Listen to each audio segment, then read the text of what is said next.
Yang kedua, kita akan dengar juga dari yang nggak kalah bekennya, nggak kalah hebatnya, yaitu Pak Benny. Pak Benny ada bersama kita?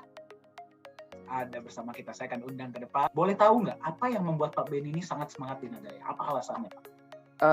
Karena dalam sejarah saya menjalankan sebuah bisnis, itu belum pernah saya ketemu bisnis seperti Nagaya, sejujurnya. Jadi Nagaya ini ibarat kata kalau pria mencari wanita, ya, kita kan mencari yang benar-benar sempurna. Tapi karena belum dapat yang sempurna, dan tiba-tiba nongol di depan kita yang sempurna gitu kan pasti nggak pakai lama. Udah nggak lihat kiri kanan, hajar aja terus gitu kan, sampai dapat gitu kan. Nah, jadi kalau saya pribadi, karena saya melihat sesuatu yang berbeda itu di Nagaya, yang membuat saya tertarik untuk, ini aja nih, ini udah paling perfect ini. Mau jalanin apa lagi gitu kan, udah paling bener adalah Nagaya aja. Nah, itu yang membuat saya tuh semangat gitu. Oke, berarti ini juga untuk wanita atau mencari pria yang perfect ya. Inilah Nagaya ya istilahnya.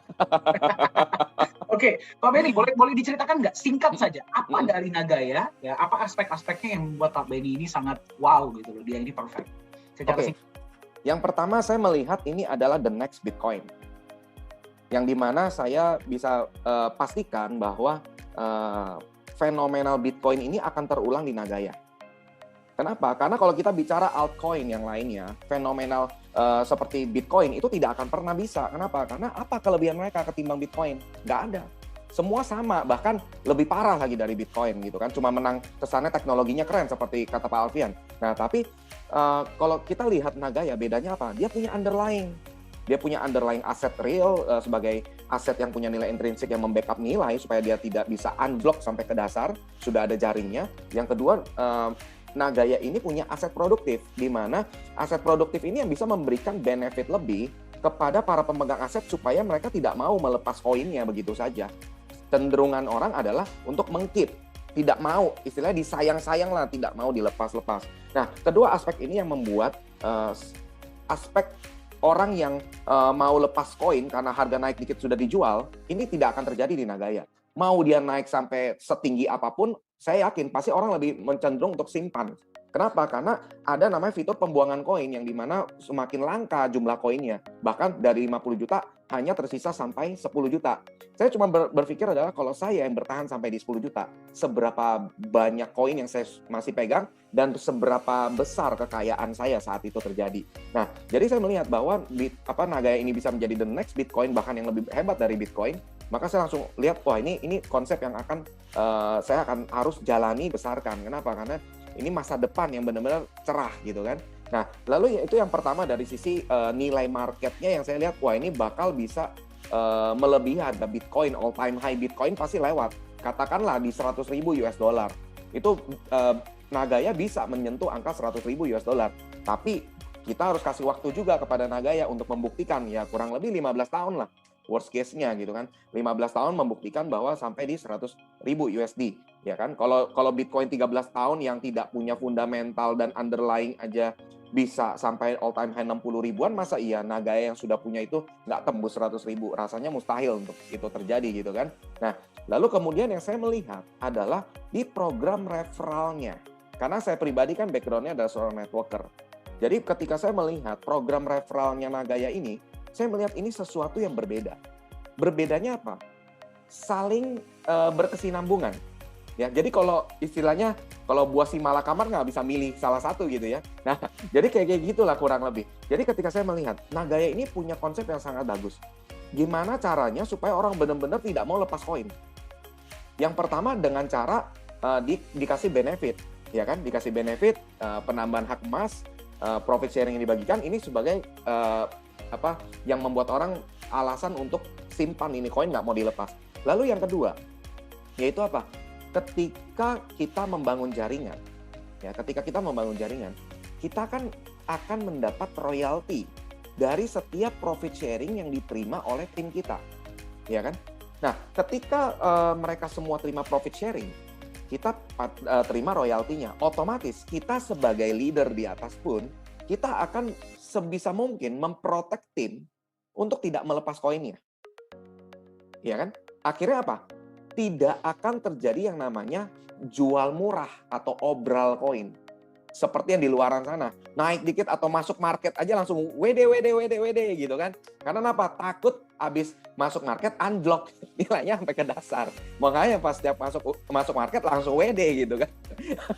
Nah, kalau di Nagaya mau masuk market pun nggak ada yang WD rasanya ya. Kecuali orang itu istilahnya orang-orang yang ikut-ikutan, nggak ngerti konsep, cuman karena latah, dia ikutan beli gitu. Nah, nanti pas udah masuk market, nah mereka yang jual. Tapi kembali lagi, orang yang jual ini akan ditelan oleh orang yang mengerti konsep Nagaya. Jadi, walaupun berapa banyak orang yang beli secara ikut-ikutan, tapi pada saat masuk market dan mereka jual, pasti semua komunitas Nagaya yang sudah ngerti konsep, pasti akan menelan semua koin yang dijual itu. Bahkan tidak sempat untuk dibeli oleh trader yang ada di exchanger gitu kan. Keburu komunitas udah udah makan dulu gitu kan. Kayak saya sendiri ada beberapa penawaran orang yang butuh duit mau jual Nagayanya, saya langsung nanya, harga berapa? Wih, harganya oke nih, langsung settlean gitu kan. Nah, saya rasa hal itu juga akan terjadi ketika nanti saat masuk market gitu kan. Nah, apalagi ketika acara DAO konsensus itu yang membuat saya langsung terbelalak gitu ya, ngelihat, wih, ternyata dunia aja itu tidak seribet Indonesia. Mereka cuma melihat, oh oke, legalitas Singapura. Artinya mereka sudah proven. Karena kalau kita lihat ya, kita bisa menilai lah orang yang expert di dunia kripto sama orang yang amatiran di dunia kripto, itu terlihat sekali. Kalau orang expert, dia akan nanya legalitasnya di mana. Oh, negara Singapura, oke, proven. Tapi kalau orang yang amatiran, dia akan nanya gini, sudah masuk market belum? Kenapa dia nggak masuk market? Kenapa dia nggak masuk coinmarketcap.com? Ya kan?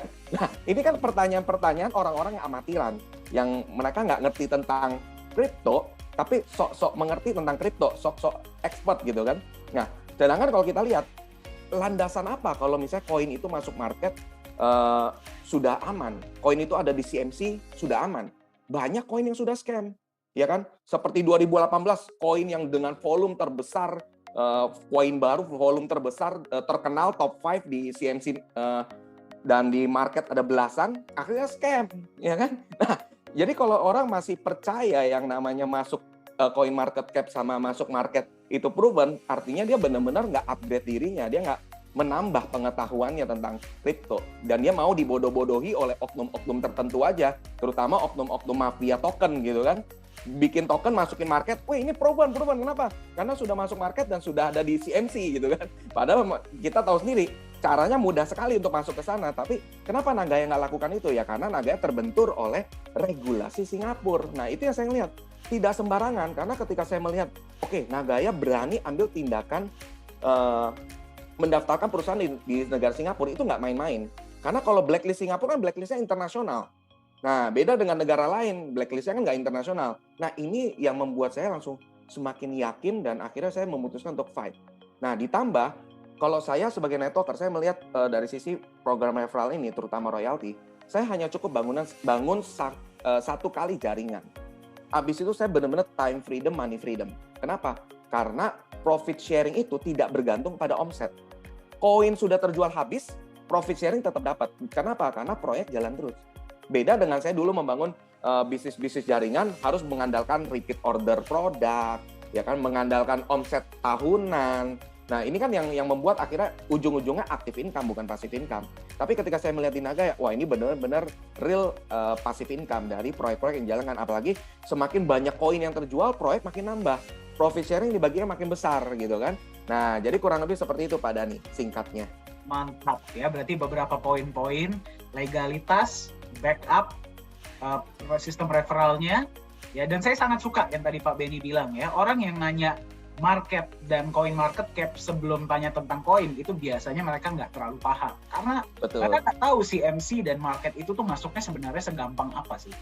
Justru yang bisa mendapatkan legalitas negara Singapura itu yang ribet, ya kan? Betul. Pak Benny, boleh tahu nggak secara singkat aja Pak, impiannya bersama Nagaya bagaimana Pak ke depannya? Impian saya bersama Nagaya, saya target pribadi ya, saya mentargetkan diri saya harus punya 1 juta koin. Supaya terburuknya saya punya 100.000 koin. Nah, dengan 100.000 koin itu saya bisa melakukan apapun di seluruh dunia ini. Kenapa? Karena saya cuma berasumsi kalau dia naik ke $100 aja, saya sudah bisa melakukan apapun.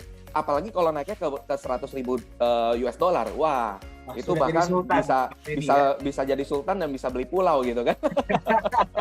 Besok pembicaraannya udah nggak mau beli barangan, tapi mau beli pulau di mana ya Pak ya? Nah itu. Oke, Pak Benny, hari ini kan kita mau kenaikan harga nih, mungkin dalam waktu beberapa jam ya. Ada beberapa dari kita yang masih berpikir belum top up, bahkan mungkin ada yang mikir, wah saya mau top up dong. Apa pesan Pak Benny untuk mereka bisa top up hari ini, agar mereka cepat top up hari ini? Oke, jadi kalau biasa kalau misalnya bawa edukasi, saya sering mengatakan hal ini.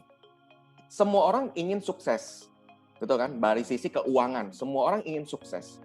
Tapi mereka tidak tahu cara sukses itu seperti apa. Yang mereka pikir adalah kalau punya banyak uang adalah sukses. Salah. Sukses itu berdasarkan dari langkah keputusan kita. Yaitu apa? Saya selalu bilang gini, kesuksesan bukan untuk orang yang bisa lihat peluang. Karena semua orang bisa lihat peluang. Tapi kesuksesan hanya untuk orang yang berani meraih peluang yang dia lihat dan mengerjakannya hingga tercapai. Nah, artinya ketika kita melihat bahwa, peluang Nagaya ini bagus, konsep Nagaya ini bagus, tapi kalau kita nggak action, nggak ambil tindakan, hasilnya nol. Tapi kalau Anda bisa berani ambil tindakan, melangkah aja, karena kesuksesan itu cuma satu langkah di depan Anda. Ketika Anda berani melangkah, itu Anda sudah awal dari kesuksesan kehidupan Anda. Nah, tapi ketika Anda berpikir-pikir, mendengar kanan kiri, percayalah, banyak orang yang cemburu. Banyak orang yang nggak suka Anda sukses. Tapi kalau Anda percaya terhadap intuisi hati Anda, insting ya, melihat bahwa Nagaya ini bagus, segera ambil keputusan, mumpung harga masih lama nih. Nah, kenapa? Karena hitungan 3 jam lagi, setiap orang yang beli di harga sekarang langsung untung 8,7%. Pertanyaannya, bisnis apa yang bisa kasih kayak begitu? Langsung untung 8,7%. Nggak percaya, hitung aja. $1,75 dikurangin $1,61, hasilnya dikali 100 dibagi harga saat ini, 1,61. Hasilnya 8,7%. Nah, pertanyaannya di mana lagi bisa dapat keuntungan sebesar itu? Nah, tapi jangan langsung dijual Bapak Ibu, sayang. Tunggu harga $100 baru dijual. Itulah baru konsep holder. Jadi kalau dulu saya seorang trader, saya kalau dulu udah bangga dengan dulu saya suka trading gitu kan. Saya suka trading, apalagi terakhir saya banyak trading itu di Indodax gitu kan. Nah, saya sudah bangga banget, dengan trading saya pernah menghit 5 menit, nggak nyampe 5 menit, profitnya 180% dari trading di Indodax. Tapi ketika saya melihat, loh kok keuntungan seorang trader kalah dengan keuntungan seorang holder, ya kan? Nah dari situ saya langsung mengupgrade diri saya, naik level. Ingat Bapak Ibu, naik level. Kalau Anda masih seorang trader, pastikan Anda mengupgrade diri Anda menjadi seorang holder. Pertanyaannya, ada nggak trader yang jadi konglomerat dunia? Nggak ada. Hanya holder yang ada. Jadi kalau Anda lihat Warren Buffett, Bill Gates, dan lain sebagainya, mereka itu holder, bukan trader. Mereka nggak punya waktu dan nggak mau buang-buang waktu untuk melihat chart. Itu ciri khas mereka. Mereka sukanya adalah apa? Main golf. Mereka sukanya liburan. Mereka sukanya having time with family gitu kan. Nah, tapi nggak pernah lihat gadget, nggak pernah. Karena apa? Mereka cukup lihat gadget itu sekian menit. Langsung mereka hold satu aset, mereka simpan itu belasan tahun, puluhan tahun, baru mereka buka lagi, mereka jual. Nah, itulah ciri khas seorang holder. Jadi Anda pastikan untuk Anda naik level menjadi seorang holder. Beli Nagaya sekarang jangan jual di 5 tahun, tapi jualnya di 10-15 tahun. Nah, pesan saya kurang lebih seperti itu Pak Dhani. Mantap. Berarti Anda beli sekarang, dia dalam waktu beberapa jam itu langsung untung 8,7% ya? Betul. Dan ini hanya Anda bisa dapatkan, Anda nggak akan bisa lagi kembali ke harga ini. Dan saya suka pesan Pak Benny, tidak ada orang konglomerat itu yang trader. Semuanya itu memegang aset. Bahkan seperti Warren Buffett pun, dia sudah untung berapa ribu kali lipat ya dari aset-aset dia, tetap dia nggak jual loh Pak. Dia tetap pegang loh ya. Iya. Dia tetap keep sebagian kecil yang dia jual. Iya, dan malah dia bilang katanya saya hanya menikmati jalan saya tiap hari dari dividen saja kalau dari saham ya.